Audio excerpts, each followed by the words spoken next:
फिर लिखे dividend paid. तीन चीजें आती हैं, interest paid, tax paid, dividend paid.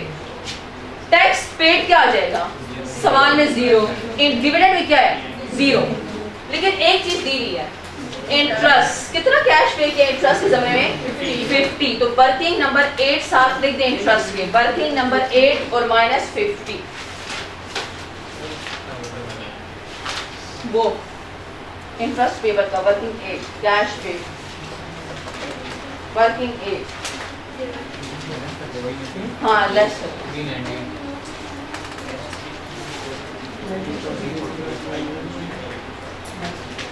और जब ये तीन चीजें लेस करते हैं कैश जनरेटेड फ्रॉम ऑपरेशंस में, तो आपके पास क्या फिगर आती है net cash flow from operating activity. Net cash flow from operating activity, net cash flow from operating activity. करें आप 348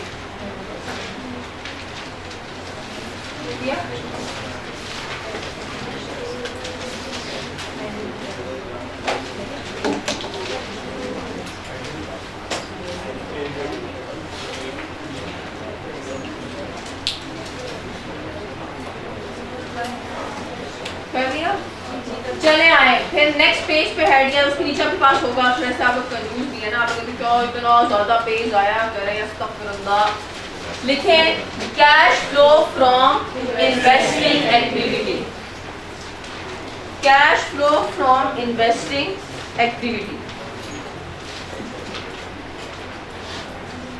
ठीक है, इन्वेस्टिंग में कौन कौन सी चीजें आती हैं, इन्वेस्टमेंट प्रॉपर्टी जाएगी, पीपीई जाएगा और इन्वेस्टमेंट। जरा देखें आपने पीपीई वर्किंग नंबर 1 में क्या आपने कैश दिया पीपीई एक्वायर करने के लिए, वर्किंग नंबर 1 में cash paid to acquire PPE 389, cash paid to acquire, cash आपकी जेब से गया, कैश आपकी जेब से गया, cash paid to acquire PPE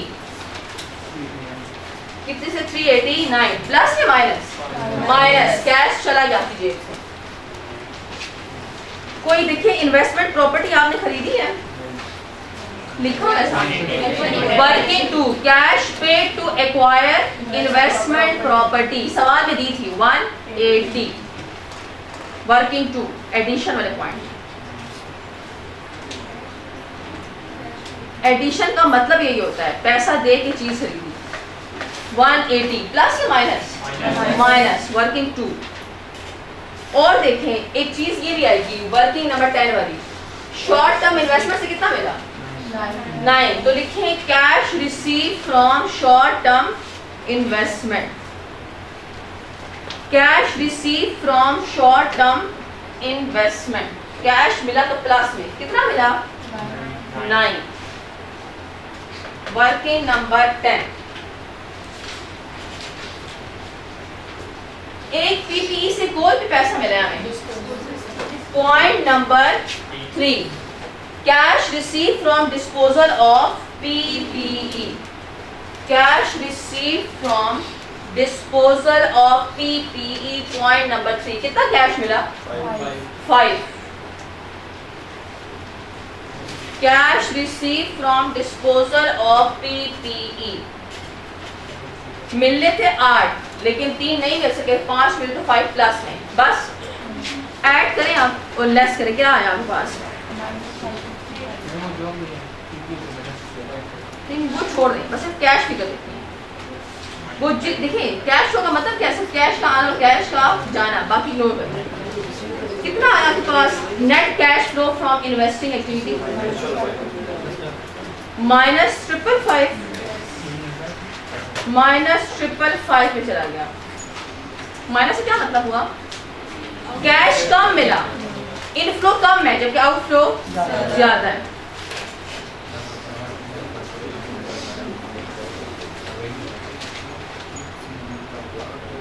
करिए तैयार। इसके बाद इसकी एडिंग देंगे net cash flow from financing activity, cash flow from financing activity.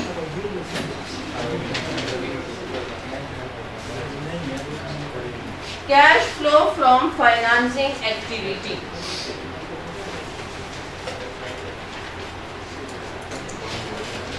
कोई शेयर्स इशू करके कैश मिला, वर्किंग नंबर 3 and 4 देखें।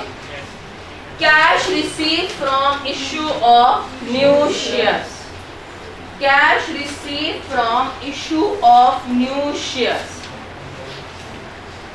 Working number 3। कितना कैश मिला आपको? 200 और प्लस 100। साथ देखिए वर्किंग 3 and 4 ऐड करके देखिए, वर्किंग 3 and 4 200 प्लस 100। कोई लोन शोन पे किया है ना? Cash paid for long term loan, cash paid for long term loan. कितना कैश पे किया आपने?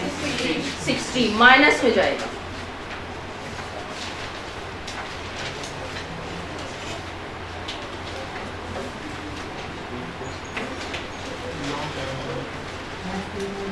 कैश पेड माइनस में जाएगा।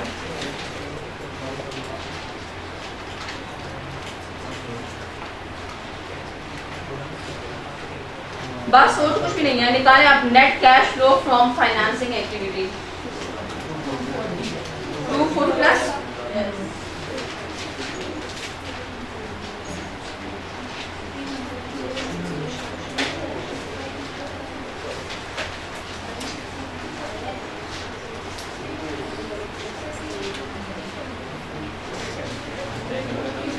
कल मैंने बताया था एंड में क्या करते हैं।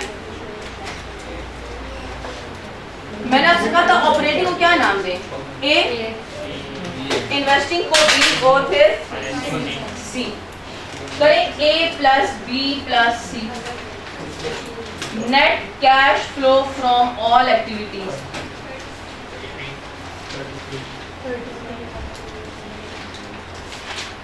$30 प्लस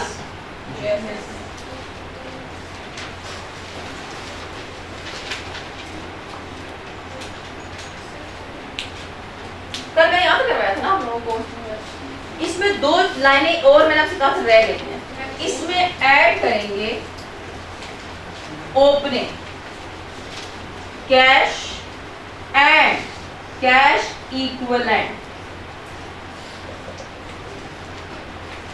और फिर जब ऐड करेंगे तो वो इक्वल आ जाएगा कैरेड डाउन या closing cash and cash equivalent की।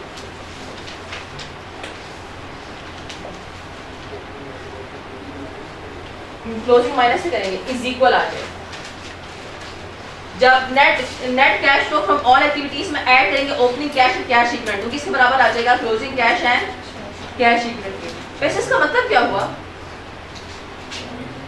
इस साल कितने पैसे आए? नेट कितने पैसे आए इस साल? इस साल नेट कितने पैसे आए हैं? 33। ओपनिंग का मतलब है कुछ पैसे पहले भी तो पिछले साल के पड़े होंगे, लास्ट ईयर के पैसे ऐड कर।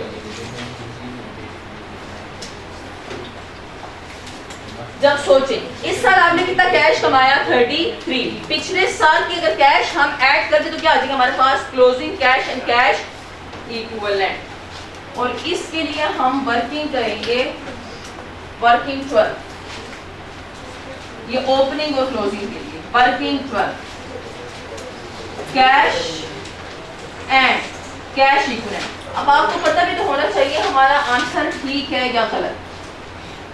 पूरा कैश फ्लो बना रहे हैं, क्या पता सही है या गलत है।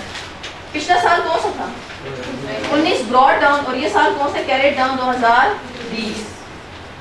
कैश लिखिए cash in hand and bank, SOFP में है कैश है ना, चाहे बैंक में पड़ा हो या आपके हाथ में मौजूद हो। एसओएफपी में पिछले साल कितना कैश एंड बैंक पड़ा हुआ था? 6।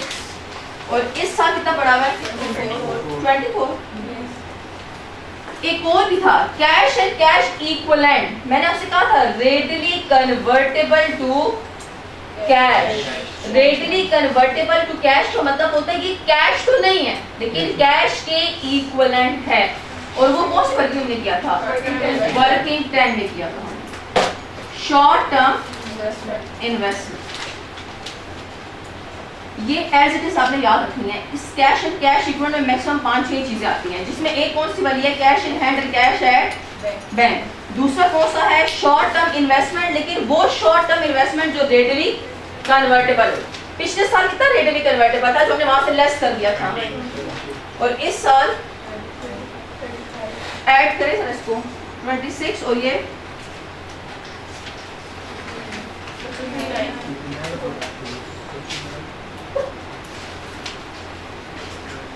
पिछले साल में क्या बनेगा? Brought down. इस साल क्या बनेगा? ये 26 उठा के कहां पे लिखेंगे? Opening cash and cash equivalent में। जरा ऐड करें 33 में 26 कितना आया? ये 59 किसके बराबर है?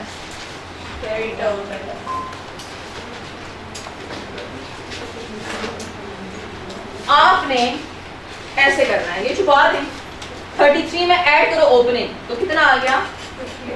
अब आपका आंसर सही है या गलत है, इसके लिए आपको क्या चेक करना पड़ेगा? कैश एंड कैश इक्विवेलेंट का कैरेट डाउन।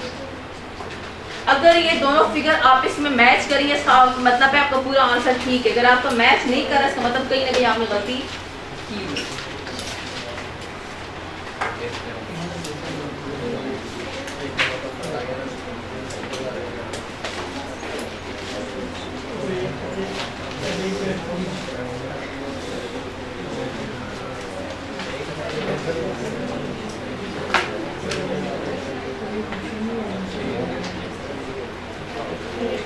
चले जी, एक और सवाल सेंड करो, इतना काम कोशिश करें ना।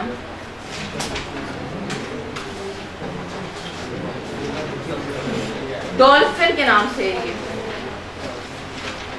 ऑटम 2023 का 18 नंबर का सवाल है। मैंने आपके ग्रुप में सेंड कर दिया। डॉल्फिन लिमिटेड, जरा लेजर से बनाएं।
ये निकाला था उसके लोगों ने लेस किया होगा क्योंकि उसका सब लेस कर दिया यहाँ पर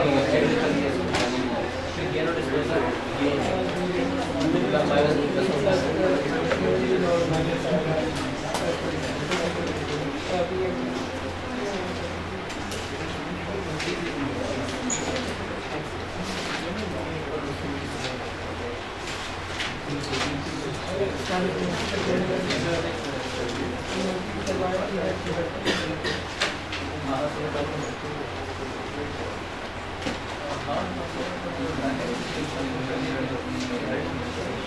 किस किस का लेजर बनाएंगे?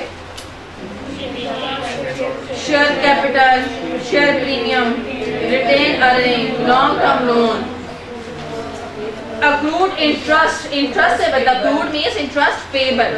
Accrued interest means interest payable. Dividend payable कभी बनेगा? कल हमने बनाया था dividend payable. Tax payable कभी बनेगा? कैपिटल WIP का बनाएंगे? हाँ ना, CWIP. हाँ, in short sum. PPE का भी लेजर बनाएंगे. CWIP